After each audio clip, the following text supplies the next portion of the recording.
Justin Namere omuwabuzi wa President ku nsonga z'emasika avudde mu mwasi ku bigambibwa nti yene ba Amusa Nsubuga bakakanye ku Jennifer Nakangubya amanyiddwa nga Fulufiga ne bamutula akakonda akamuviiriddeko okuzimba katana n'okulwala mu feesi.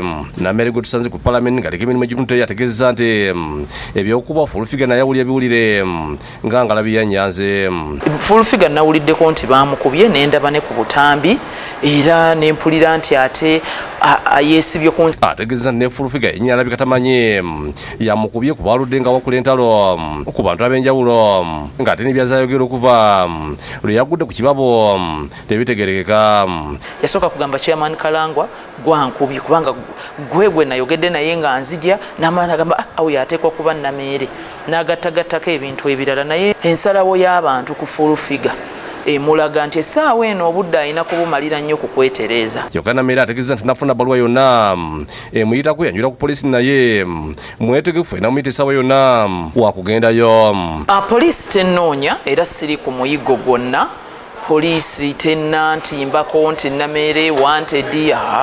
Alaze okunyolwa n'eyisa ya Fulufiga wagamba nti aludde ng'amulumbagana n'ettaka n'okumuvuma ebigambo ebitayisika mu kamwa n'atwalira mazadde be n'omwami w'ekintu ekimulumidde ebbanga. Kakati kyova olaba nti abantu batafuna bwenkanya balabika abamu batendewaliddwa okukola ebyo. Kyannaku nti nze gwe yabadde avumye bamukubye yabadde yakanvuma ndowooza ggulo limu nampemula nnyo naawe mulamuze Sempijja naawe mula omwami wange buli lwanvuma ate kukulumba muzeyi Sempijja. Ono ayagala poliisi etusobenkanya ku bantu Fulufiga bazaavuma entakera ndi kuba bangi bazibalupa emisango gino negifiira ku poliisi nga n'abakumaddembe bamutya okumukwata.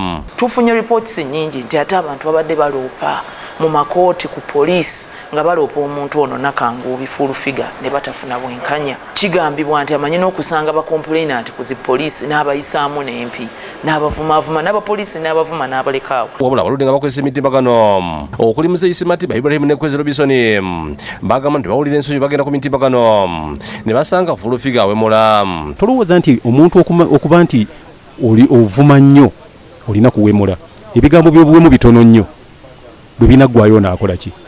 So olina okwebaza Mukama Katonda bw'oba wakubiddwa n'otuuka nga bw'oli. Katonda mwebaze nnyo era omugambe bakwongere kuba be bataakuba bangi. Naye nga kiva ku kuyombagana n'okuvuma abantu. Omuntu wamuvuma dda n'akutereka bw'afuna waakunyigira n'akunyiga. Kyokka bakati bakizigenda kutwalira amateeka mu ngalo ne banenya Namere obutalopa Fulufiga mbuga z'amateeka. Ne ate n'abakuba si ye solution. Omuntu bw'abanga akuvumya osobola okutekinga legal procedures. Kibi nnyo nnyo okubeera ng'oyagala obukulembeze nga bwa MP ng'oli mu ntalo. Ye munnakisinde kya Pierre Frank Ashumba agamba nti ayogedde ne Fulufiga ku makya n'amubulirira obutaddamu kuwemula bantu nti kuba bajja kumukola ekisingawo. Ne muwa nti oli mukwano gwange naye bw'owona eddwaliro lino bw'ossuuka obulungi nkwegayiridde toyina kuvoola abantu okutegeera message yo. Bw'atasibye poliisi okuluma n'egungulu ku bantu abawemula wabula nalungamya Namere obutaddamu kulabikira mu nvi ekikanga kino kuba giswaza famire ye. A senior presidential advisor taatawo former minister respected leader mu kalungu okuba ng'oli mu ntalo ne Fulufiga ekyo nakyo kyewuunyisa. Kyokka kituma olusooka omwogezi wa poliisi mu ggwanga ng'asinziira mu lukungaana muli otudde naggulo alungamiza ku nsonga za Fulufiga ategeeza nga fayiro kwegenda mu maaso n'okutambuzibwa nga bebakola n'okufeereza bannayuganda abalala bazaavuma.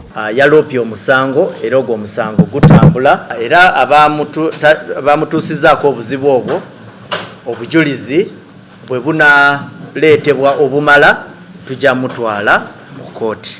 Asiya balina okwemulugunya ku Fulufiga ogenda ku poliisi okumugulako emisango asobole okuvunaanibwa. Waliwo agambye nti omanyi ayina emisango mingi emisango egyo giriwa namwe muveeyo mukole ki mugitambuze.